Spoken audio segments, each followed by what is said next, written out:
Hi guys, how you doing? My name is Crystal. It's 8:36. Wow, it's dark outside at 8:36 in the evening.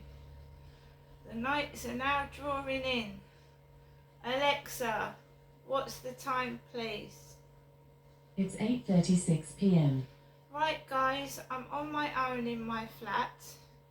I've been suffering intense harassment and bullying by neighbours, and I believe they are trying to drive me out of my flat, or maybe worse, because I suffer from severe depression.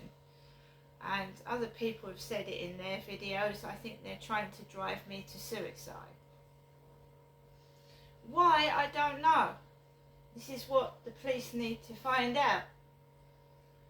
I suffer from severe depression, and I know what to do if it gets to a point where I feel really bad. I will get in touch with either the Samaritans, or I will take myself up to the hospital. It's been the past week, and it's been when I've been happy. I've been wearing a t-shirt and a shorts, and I've been expressing myself and being me. And the past couple of days I've been wearing trousers. It's affected me that much. I've been wearing trousers because I'm afraid they're going to set dogs on me. And when PC Underdown said to me, if you get bitten by a dog or clawed, which is why would a police officer say that to a woman that suffers from anxiousness and anxiety? So I've been wearing trousers, and it's been hot during the day, and I'm sweating in trousers. These are thick, sweating in them. So we're going to go through very quickly what has happened today. So I got up this morning. The guy upstairs went to work at 5:45. His car was parked outside my bedroom window. So I didn't hear him. Sorry, excuse me. I didn't hear him drive off because I was knackered. I get to sleep in the early hours of the morning, and when he goes out to his car, my bedroom window is locked shut, and I can't hear a thing. It's only when you open the windows that you can hear an engine running. So when I got up, his car had gone from where my bedroom window was. And I thought, well, I'm going to have to see my mum today. I've got to do it, right, because I'm worried about my mother. So I uploaded a video to YouTube.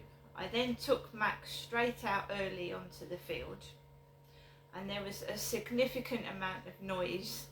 There was a bloke with a ponytail with my colour hair, a moustache and glasses, and they were, I don't know what they were doing. I just heard this noise, and the landscapers were gardening again, and they haven't cut down the fields. The grass is so dry it's cutting my feet.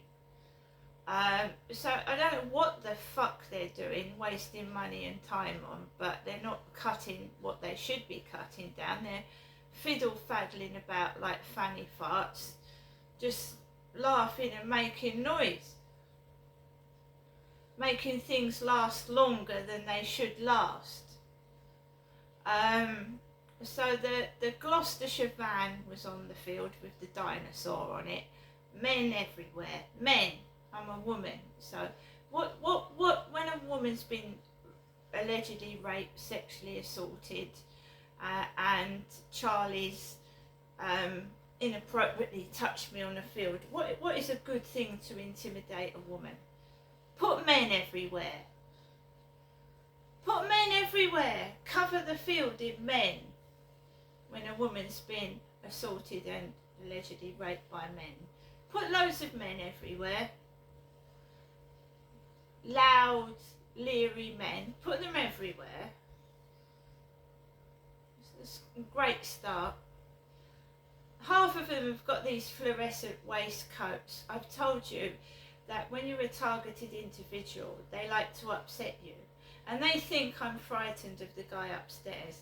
And I'm not frightened of him at all. I'm taller than he is. And I found that out today. I'm taller than him. And if he comes near me, I'll set my alarm off right in his ear rolls. I'm not frightened of him. So all these guys have got fluorescent waistcoats on like him upstairs. And they think I'm frightened of him, and I'm not. He doesn't frighten me. He's been a nuisance, but he doesn't frighten me.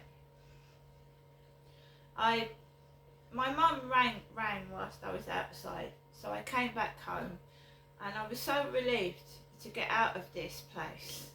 I said to my mum, I'm coming. She said to me, I'm going to send you some money in the post, and Esther. I said, Mum, I'd like to come up today.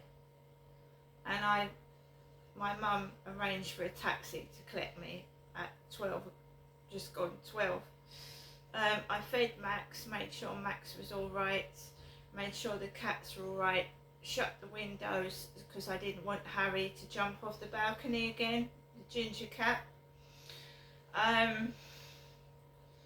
So what's gone on from 2020 up to 2024 was I moved into this property on the 10th of August 2020. The first week was lovely, it was quiet. The second week, this guy moves in upstairs above me with rowdy kids, and he moved in there with it sounded like all his family, and he was arguing with his girlfriend, and it was unbearable living underneath him. Within 2 months, I was staying more outside of my flat than I was inside of it, and my dad was seriously ill. He had heart trouble, and I was trying we were going through COVID, and I wasn't allowed to see my father and my mother so much, and I was coping with all this stress by myself. And I told my son about it, and my son said to me, well, why don't you just write a letter? Not a nasty letter, just a letter explaining how you're feeling. So I put this letter in my handwriting on this neighbour's doorstep. And it was a polite letter, it wasn't a nasty one. And before it got better, it got worse.